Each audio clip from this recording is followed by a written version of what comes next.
여러분, 요즘 대기업들 원자재 가격이 상승함에 따라서 위태위태합니다. 그 단서요? 여기 있습니다. 한국앤컴퍼니 임원 임금 삭감률을 보세요. 마이너스 20%입니다. 한국앤컴퍼니 이러니까 우리가 낯선 회사 이름이죠. 한국타이어입니다. 한국타이어. 한국타이어의 임원들 거의 100명 가까이가 임금을 20% 삭감했습니다. 대기업이에요. 대기업이 임금 삭감을 시작을 했어요. 저는 이게 뭔가 하나의 도화선이 돼 갈 거라고 봅니다. 참 안타까운 일이지만 그만큼 말입니다. 지금 대기업들의 사정이 좋지가 않아요. 안 그래도 지금 수출이 마이너스 행진을 계속하고 있잖아요. 지금 대기업들도요, 수출해서 남는 게 없다는 이야기가 나옵니다. 삼성전자는 반도체니까, 반도체야 뭐 대부분 자동화가 되어 있는 데다가 거기에 어떤 원료에 대한 것도 많이 확보가 되어 있으니 그나마 반도체는 다행이라고 이야기하지만 나머지는 심상치 않아요. 자동차도 선박도 여기다가 타이어도 진짜 심상치 않습니다. 그만큼 원가 부담이 된다는 뜻이에요. 지금 한국앤컴퍼니도 마찬가지예요. 천연 고무 선물 가격 보세요. 2021년 9월 10일에 이게 킬로그램당 쉽게 말하면 1187.3엔이었습니다. 그러던 것이 2022년 1월 17일에는 230.9엔까지 올랐습니다. 그런데 여기서 끝나는 거냐? 아닙니다. 2월, 3월, 4월 계속해서 올랐습니다. 그러니까 타이어를 만드는 원재료인 천연 고무가 심지어 말입니다. 50% 가까이 올랐습니다. 50% 가까이 오르면 여러분, 타이어 회사가 버틸 수 있을까요? 원재료를 내가 생산하지 않는 한 이 타이어 회사가 버티기가 굉장히 어렵습니다. 그래서 타이어 회사가 지금 그 어느 때보다 심각한 수준인 임원의 20%의 임금을 삭감했다는 것은요, 지금 현장은 최악이라는 뜻이에요. 이게 고무만 오르는 것이 아니기 때문에 다른 대기업들도 지금 마찬가지로 가고 있다는 이야기가 됩니다. 여러분 보세요. 연초 대비 4월 2일 현재입니다. 유가는 30.48% 올랐고요. 제철용 원료탄은 31.13%가 올랐습니다. 철광석도 30.07%가 올랐어요. 에틸렌은 43.16%가 올랐고요. 알루미늄은 23.71%요.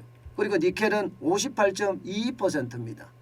아연도 20.27%가 올랐고요. 이게 올해만 오른 겁니다. 작년에까지 오른 걸 합치면 30%, 40%, 50%, 심지어는 100%, 20%, 200% 올라간 원자재 가격도 엄청납니다. 100%, 200%요. 그러면 기업들이 과연 100%, 200% 올라간 원자재 가격을 감수할 수 있을까요? 감수하기가 쉽지 않습니다. 이미 중소기업은요, 아우성 치다 못해 더 이상 아우성 칠 힘도 없어서 포기한 상태입니다. 이제 대기업이 시작이 된 거예요. 중견기업도 시작이 됐고요. 대기업까지도. 그만큼 말입니다. 원자재 가격의 폭등은요, 수익성에 영향을 미치고 수익성에 영향을 미치기 때문에 이게 충격이라는 거예요. 그렇다고 가격을 많이 올릴 수 있느냐? 내수가격에 올릴 수 있겠죠. 내수가격이야. 내수가격이야 독점기업도 많고 과점기업도 많으니까 올릴 수 있지만 수출가격은 올리기가 굉장히 어려워요. 왜냐하면 중국하고 경쟁 품목들이 워낙 많고요. 동남아하고 경쟁 품목도 많기 때문에 올렸을 때 거기에 오는 충격이 훨씬 더 크기 때문입니다. 왜냐하면 안 팔리잖아요. 세계시장에서. 그러면 수출마저도 꼬꾸라질 수 있는 그런 상황까지 오잖아요. 그러니까 지금 지금 대기업들도 심각한 상황이다. 이렇게 지금 보여집니다. 어디 그뿐입니까 여러분? 예, 원자재 가격 급등만 문제가 아니에요. 제가 임금 인플레이션도 문제가 될 수 있다고 말씀을 드렸잖아요. 임금은 안 그래도 물가가 많이 오르는데 기업들의 어떤 임금을 올려주면 임금 인플레이션이 다시 소비자 물가에 증가될 수밖에 없는 그런 상황이다. 그래서 극단적 인플레이션도 올 수 있다. 이런 말씀을 드렸는데 그것도 지금 대기업들에게는 진짜 큰 문제입니다. 삼성전자도 9% 올렸죠. LG도 마찬가지 다 올렸습니다. 지금 올라가는 건 좋아요.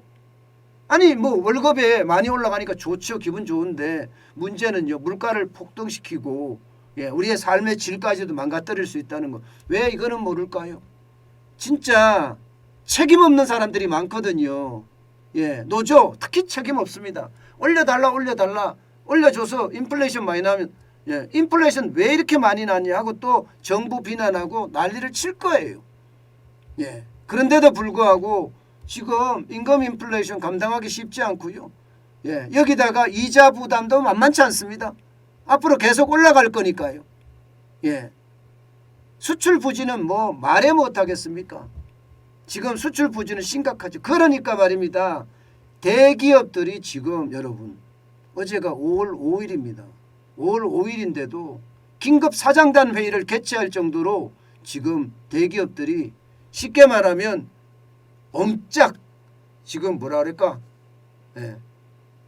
불안에 떨고 있습니다. 위태위태란 말이 맞는 말일 수도 있습니다. 여러분 하나그룹은요 벌써 지난달 말부터 말입니다. 긴급 사장단 회의를 부문씩 계속 개최하고 있고요. 삼성전자도 마찬가지예요.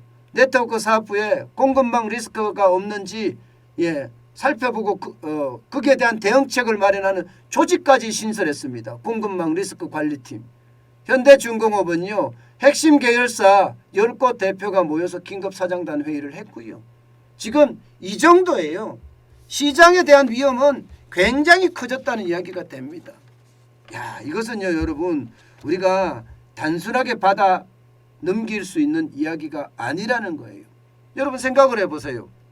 대기업이 임원이 이런 이야기를 합니다. 아무리 탁월한 요리사라고 하더라도 쌀이 없는데 어떻게 밥을 짓느냐. 첨단 기술을 갖고 있는 대한민국 기업이라고 하더라도 원자재가 없는데 어떻게 제품을 만드느냐. 이 말하고 지금 똑같은 말입니다. 오죽했으면 대기업의 임원들이 이런 말을 할까요? 지금 원자재를 구하지 못하면 공장도 세울 판이다. 이렇게 이야기할 정도입니다. 공장도 세울 판이다. 결국 말입니다. 원자재 쇼크는요. 우리 기업들에게 절망감을 안겨줄 수도 있습니다. 저는 하루빨리 말입니다. 기업의 비용을 덜어주는 활동 빨리 시작을 해야 돼요.